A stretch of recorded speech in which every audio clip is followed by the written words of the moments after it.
इसके दूसरे ही दिन मेरे दामाद ने कहा कि आपकी बेटी मुझे खुश नहीं कर पा रही है, और यह कहकर मेरी बेटी को घर छोड़कर चला गया। यह सुनकर मानो मेरे ऊपर आसमान ही टूट पड़ा। मैं उसे बड़े बड़े डॉक्टरों के पास ले गई और सभी का यही कहना था कि वह बिल्कुल ठीक है, उसमें कोई कमी नहीं है। फिर एक दिन मेरी बेटी ने मुझसे कहा, माँ, मेरी एक सहेली ने बताया है कि एक मंदिर के पास एक साधु रहते हैं जिनके पास हर समस्या का समाधान है। इसीलिए मैं अपनी बेटी को लेकर उस साधु के पास गई। वहाँ उस साधु महाराज ने कहा, यह 7 रातें मेरे पास रहेगी। मैं अपनी विद्या से तैयार किए तेल का इसके शरीर पर लेप करूंगा। उसके बाद मैं बेटी को वहीं छोड़कर मैं घर आ गई, पर मेरा मन बहुत ही बेचैन हो रहा था।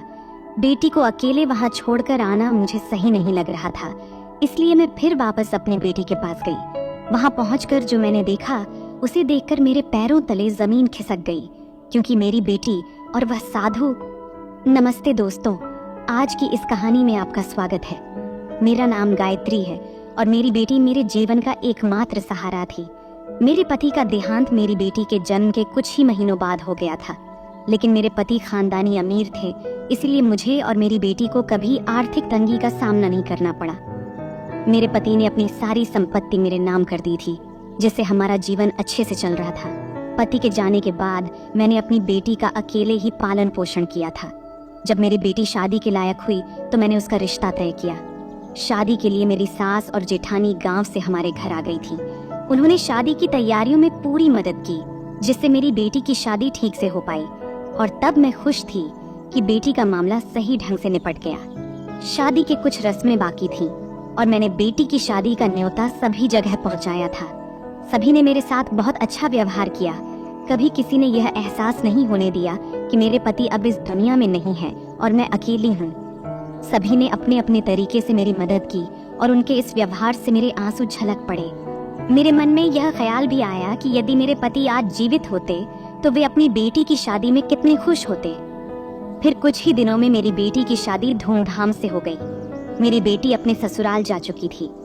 उसके विदा होने पर मैं बहुत रोई, क्योंकि वह मेरे पति की आखिरी निशानी थी। लेकिन बेटियां पराया धन होती हैं, एक न एक दिन उन्हें विदा करना ही पड़ता है। इसलिए मैंने बेटी के सुखी जीवन के लिए भगवान से प्रार्थना की। सब कुछ ठीक हो गया था और मैंने चैन की सांस ली थी। मैंने भगवान का भी धन्यवाद किया कि उनकी कृपा से मेरी बेटी को इतना अच्छा घर मिला। शादी के दूसरे दिन मैं हॉल में बैठकर बेटी की याद में रो रही थी। दुनिया का भी अजीब दस्तूर है। बेटी को बचपन से हम पालते हैं और फिर एक दिन कोई और आकर उसे अपने घर ले जाता है। रोते रोते मैं अपना दिल हल्का कर रही थी, तभी अंदर वाले कमरे से मेरे फोन की घंटी बजी। मेरी बेटी के जाने के बाद सभी मेहमान भी अपने अपने घर चले गए थे। घर में बस कुछ करीबी रिश्तेदार ही रह गए थे जो सोने के लिए चले गए थे। पर मैं हॉल में अकेली बैठी थी, क्योंकि कमरे में अकेले रहना मुझे अजीब लग रहा था। एक दिन में ही बेटी के बिना घर खाली खाली सा लग रहा था। मैंने एक गहरी सांस ली और फिर अपने कमरे में चली गई, लेकिन तब तक फोन कट चुका था। बिस्तर पर लेटने से पहले मैंने अपनी बेटी के लिए फिर से प्रार्थना की। भगवान से कहा कि मेरी बेटी को उसके नए घर में सुखी रखे। अगले दिन सभी मेहमान भी अपने अपने घर चले गए थे और अब मैं घर में पूरी तरह अकेली रह गई थी। मेरी नौकरानी भी काम खत्म करके चली जाती थी, इसलिए मैं घर में अकेली रहती थी। आज मेरी बेटी की शादी को 2 दिन हो चुके थे। मेरी नौकरानी ने जल्दी काम खत्म किया और मुझसे पूछा कि क्या वह आज जल्दी जा सकती है। तब मैंने सोचा कि अगर उसका काम खत्म हो गया है तो उसे रोकने का क्या फायदा, और उसे जाने की इजाजत दे दी। मेरी नौकरानी के जाने के कुछ ही समय बाद मेरा दामाद मेरी बेटी को लेकर मेरे घर आ गया। तब अपनी बेटी को देखकर मैं बहुत खुश हुई, लेकिन जैसे ही दामाद ने मेरी बेटी को हमेशा के लिए मेरे पास छोड़ने की बात की, मुझे बहुत बड़ा झटका लगा। शादी के दूसरे ही दिन दामाद मेरी बेटी को घर छोड़ने आया था। मैंने सोचा कि शायद कोई रस्म बाकी होगी और उसी के लिए वे दोनों आए होंगे, लेकिन दामाद का कहने लगा कि आपकी बेटी मुझे खुश नहीं रख सकी, इसलिए आप इसे अपने पास ही रखिए। यह बात सुनकर मेरी शर्म से गर्दन झुक गई। मुझे समझ नहीं आ रहा था कि मैं दामाद से कैसे बात करूं, उनसे कैसे सवाल पूछूं। मेरी बेटी भी सिर झुकाए खड़ी थी। जब दामाद उसे छोड़कर जाने लगा तो मैंने उसके हाथ पकड़कर उन्हें मनाने की कोशिश की। मैंने कहा, दामाद जी, आप ऐसा मत कीजिए, मुझे माफ कर दीजिए, मैं कोई ना कोई हल जरूर निकाल लूंगी। मैं उसे समझाऊंगी कि वह नई नवेली दुल्हन है, अभी छोटी है, उसे दुनिया की समझ नहीं है। उससे अगर कोई गलती हो गई हो तो मैं आपसे माफी मांगती हूँ, लेकिन इतनी जल्दी कोई फैसला मत लीजिए। आप मेरी बेटी को अपने घर ले जाइए। बाहर इस बात का पता चला तो मैं लोगों को क्या जवाब दूंगी? अगर लोगों ने सुना कि शादी के दूसरे दिन ही दामाद बेटी को छोड़ गया तो मेरी बहुत बदनामी होगी। मैं लोगों के सवालों का क्या जवाब दूंगी? लोग मेरी बेटी के चरित्र पर सवाल उठाएंगे और उसके बारे में बुरा भला कहेंगे। अगर किसी ने मेरी बेटी के चरित्र पर कुछ कहा तो मुझे बर्दाश्त नहीं होगा। सच्चाई क्या है ये मुझे अब तक पता नहीं था। क्या सच में मेरी बेटी ने कोई गलती की थी या फिर दामाद मुझे कोई झूठा नाटक बता रहा था? लेकिन मेरी बातों का दामाद पर कोई असर नहीं पड़ा। उसने मेरी तरफ देखा भी नहीं और मेरा हाथ छुड़ाकर कहा, आप अपनी बेटी को यहीं रखिए, और वहां से निकल गया। तब मेरे मन में सवाल उठने लगे कि शायद मेरी बेटी ने उसे मना कर दिया होगा या उनके बीच में कोई झगड़ा हुआ होगा। मेरी आंखों में आंसू आ गए। रुआंसी नजरों से मैंने अपनी बेटी की ओर देखी तो वह भी रो रही थी। फिर मैं अपनी बेटी को लेकर घर के अंदर आ गई। उसके बाद मैंने बड़े बड़े डॉक्टरों से उसका इलाज करवाया, लेकिन सभी डॉक्टरों ने कहा कि वह पूरी तरह से ठीक है, उसमें कोई दिक्कत नहीं है। अब मैंने ठान लिया था कि मैं दामाद से पूछूंगी कि मेरी बेटी तो ठीक है, फिर आपने उस पर ऐसे आरोप क्यों लगाए? मैंने बेटी से कहा कि मैं दामाद से यह सवाल जरूर पूछूंगी। मेरी बात सुनकर वह बहुत घबरा गई और उसके हाथ कांपने लगे।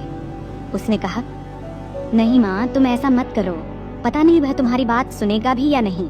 अगर उसे गुस्सा आ गया और उसने मुझे तलाक दे दिया तो?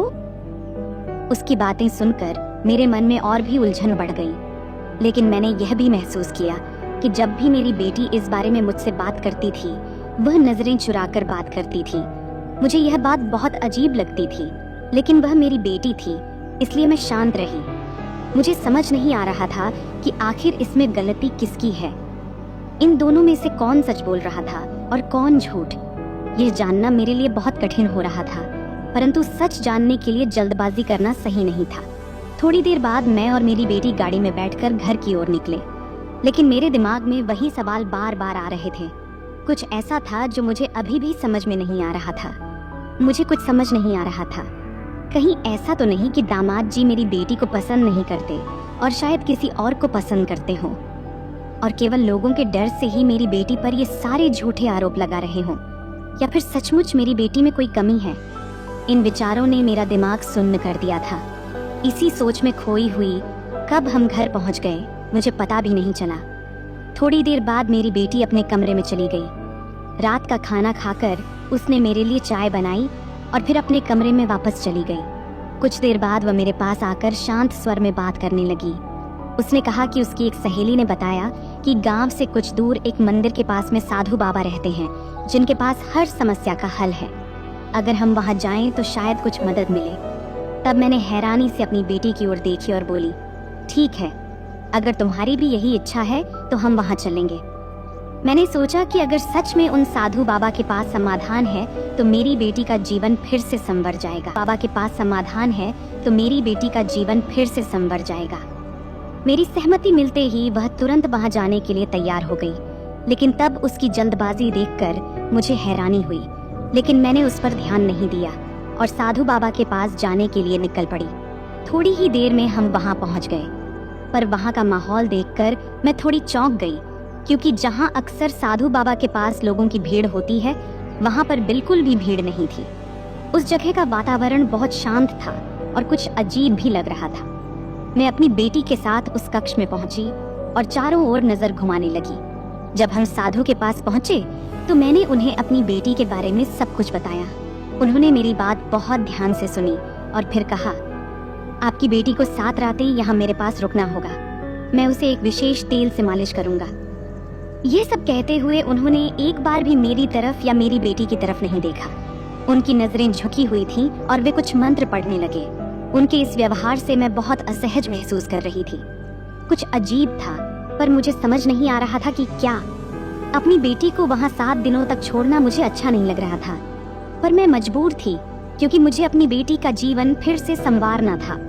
उसके उम्र में तलाक का दाग लेकर उससे समाज में रहना मुश्किल होता। हमारे यहाँ चाहे लड़की अमीर हो या गरीब, तलाक का दोष हमेशा उसी पर आता है। समाज में उसकी बदनामी होती है चाहे गलती उसकी हो या नहीं। इसलिए मैंने दिल पर पत्थर रखकर यह फैसला लिया और वहां से बाहर आ गई। घर पहुंचने पर भी मेरा दिमाग उसी साधु बाबा के पास ही अटका हुआ था। कुछ ठीक नहीं लग रहा था। जैसे ही शाम हुई मैंने वापस साधु बाबा के पास जाने की सोची। पहले मैंने सोचा कुछ खा पी लूं और फिर निकलूंगी, पर मेरी बेटी की चिंता में मेरा मन किसी काम में नहीं लग रहा था। कुछ देर बाद मैंने तय किया कि अब और देर करना ठीक नहीं है, मुझे तुरंत वहां जाना चाहिए। मैंने घर से निकलने की तैयारी की ही थी कि पड़ोस की एक औरत ने मुझे आवाज दी। उसने दूर से पूछा, इतनी रात को कहाँ जा रही हो? सब ठीक है ना? कुछ परेशान लग रही हो। उसकी बात सुनकर मैं वहीं रुक गई। अगर उसे बिना कुछ बताए निकल जाती तो उसे शक हो जाता कि कुछ गड़बड़ है और वह सवाल पूछती रहती, साथ ही शायद और लोगों को भी बता देती। इसलिए मैंने कहा, कुछ नहीं, बस माँ के पास जा रही हूँ। थोड़ा मन ठीक नहीं है, माँ की याद आ रही है। मेरे यहाँ सभी मेरी माँ को पहचानते थे। माँ कभी कभी मेरे घर एक सप्ताह के लिए रहने भी आया जाया करती थी, और जब वो मेरे पास रहती तो हमारे मोहल्ले के अधिकतर लोग उनसे मिलने और उनका आशीर्वाद लेने आते। माँ भी उन्हें इतनी आत्मीयता से मिलती जैसे वे सभी उनके ही अपने हों। आज भी मेरे मुंह से अचानक उनका नाम निकल गया। इस पर वो महिला बोली, हाँ तुम बिल्कुल सही हो, अभी अभी तुम्हारी बेटी का विवाह हुआ है, इसलिए शायद तुम्हें अकेलापन महसूस होता होगा। और यह कहते हुए वह मेरे पास आकर खड़ी हो गई और इधर उधर की बातें करने लगी। लेकिन उस समय मेरा मन उससे बात करने का बिल्कुल नहीं था। मेरे मन में बस मेरी बेटी के ही ख्याल थे। मैं सोच रही थी कि कितने विचार कर मैंने अपनी बेटी के लिए यह रिश्ता चुना था ताकि वह खुश रहे, लेकिन भगवान जाने मेरी बेटी को किसकी नजर लग गई। मैं अपनी ओर से पूरी कोशिश कर रही थी कि मेरी बेटी अपने ससुराल में खुशहाल रहे, लेकिन शायद किस्मत ने कुछ और ही सोचा था। मेरी पड़ोसी मुझसे इधर उधर की बातें कर रही थी, लेकिन मेरा ध्यान उसकी बातों में बिल्कुल नहीं था। मुझे तो बस उससे किसी तरह पीछा छुड़ाना था। पड़ोसी ने मुझसे पूछा, क्या तुम्हें कहीं जाना है? पर मैंने बिना कुछ कहे सिर हिलाकर हामी भर दी, क्योंकि मेरी उससे कोई बात करने की इच्छा नहीं थी। किसी तरह उससे पीछा छुड़ाकर मैं वहां से निकल आई। मेरे मन में बस मेरी बेटी के ही विचार घूम रहे थे, और मुझे डर लग रहा था कि अगर ऐसे ही बातें होती रहीं तो कहीं मैं उसे सब कुछ बता न दूं, और फिर वह इस पर नमक मिर्च लगाकर पूरे मोहल्ले में चर्चा कर देगी। बेटी के इस मामले ने मुझे इतना शर्मिंदा कर दिया था कि किसी और से मिलने में भी झिझक हो रही थी। मेरी बेटी को दामाद घर छोड़कर गए 2 दिन हो गए थे।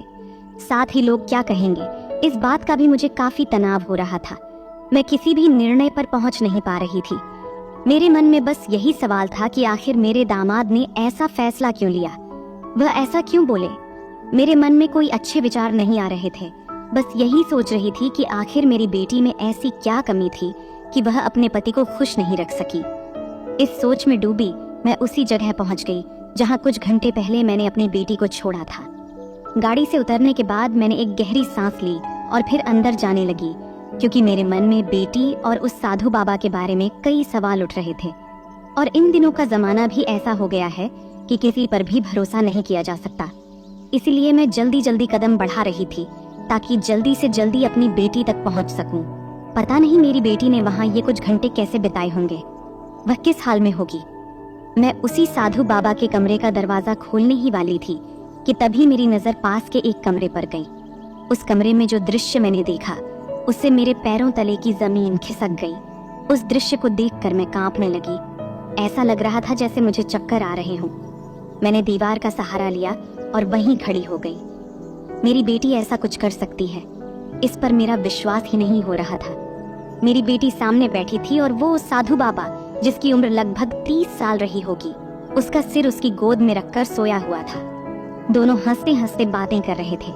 उनकी बातें इतनी साफ सुनाई दे रही थी कि मैं उन्हें बाहर से ही स्पष्ट सुन सकती थी। वह साधु बाबा बोल रहा था, जब से मैंने सुना था कि तुम्हारी शादी हो रही है तब से एक एक पल बहुत मुश्किल से बिताया है। मेरी बेटी उसके हाथ को अपने हाथ में पकड़कर कह रही थी, इसीलिए तो मैं अपनी माँ को तुम्हारे पास लेकर आई हूँ ताकि तुम्हें यकीन हो जाए कि मेरे पति ने मुझे कभी हाथ तक नहीं लगाया।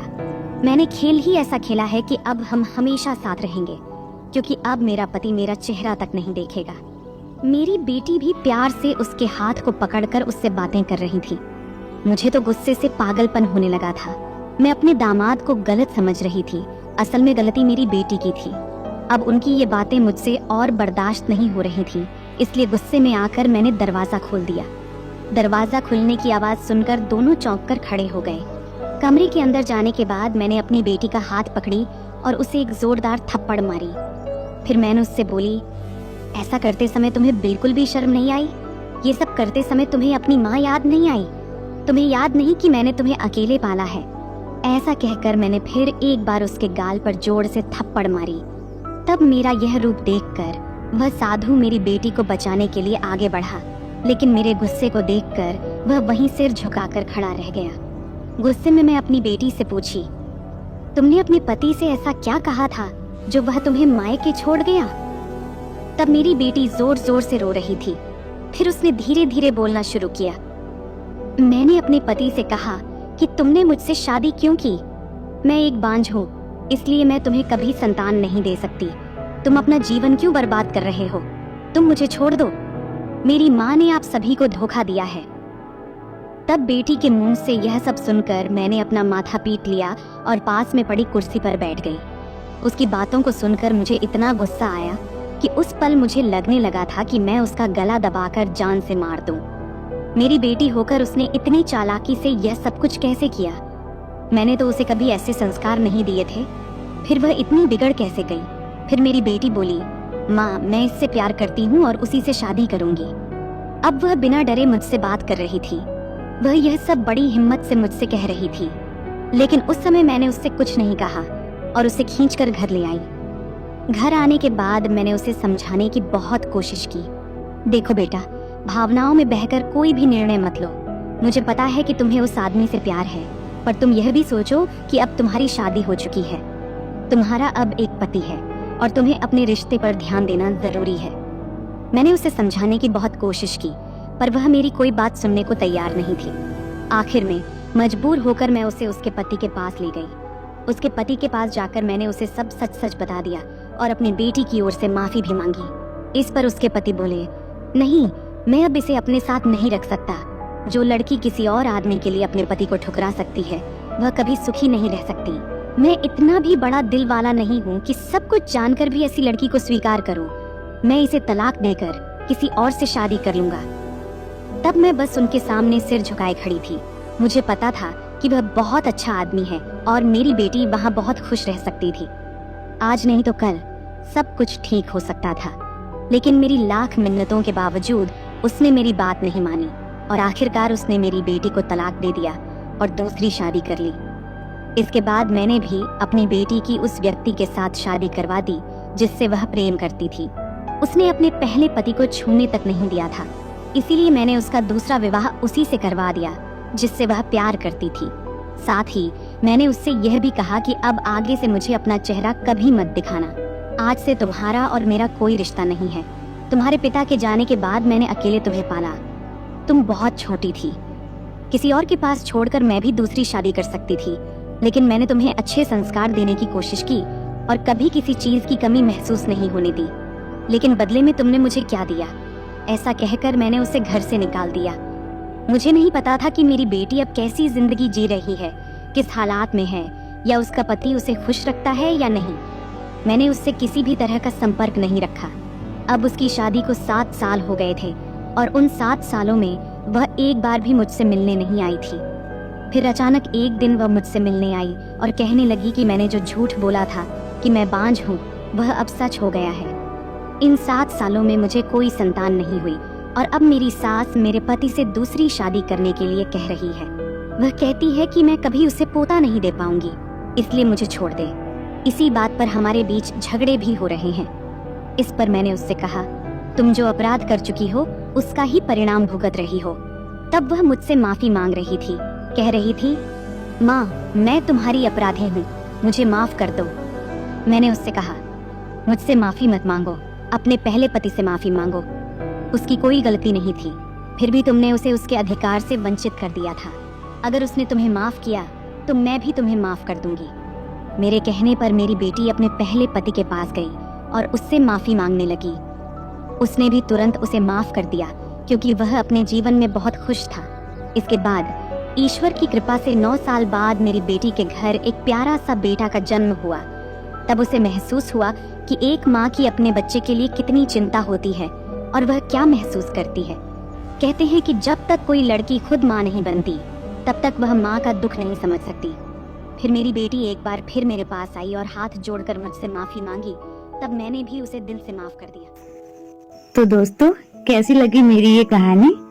अगर मेरी ये कहानी आपको अच्छी लगी तो कमेंट सेक्शन में जरूर बताइएगा, और ऐसी ही कहानी और सुनने के लिए मेरे चैनल भाभी की कहानी को सब्सक्राइब करें। फिर मिलूंगी एक नई और कहानी के साथ, तब तक के लिए बाय।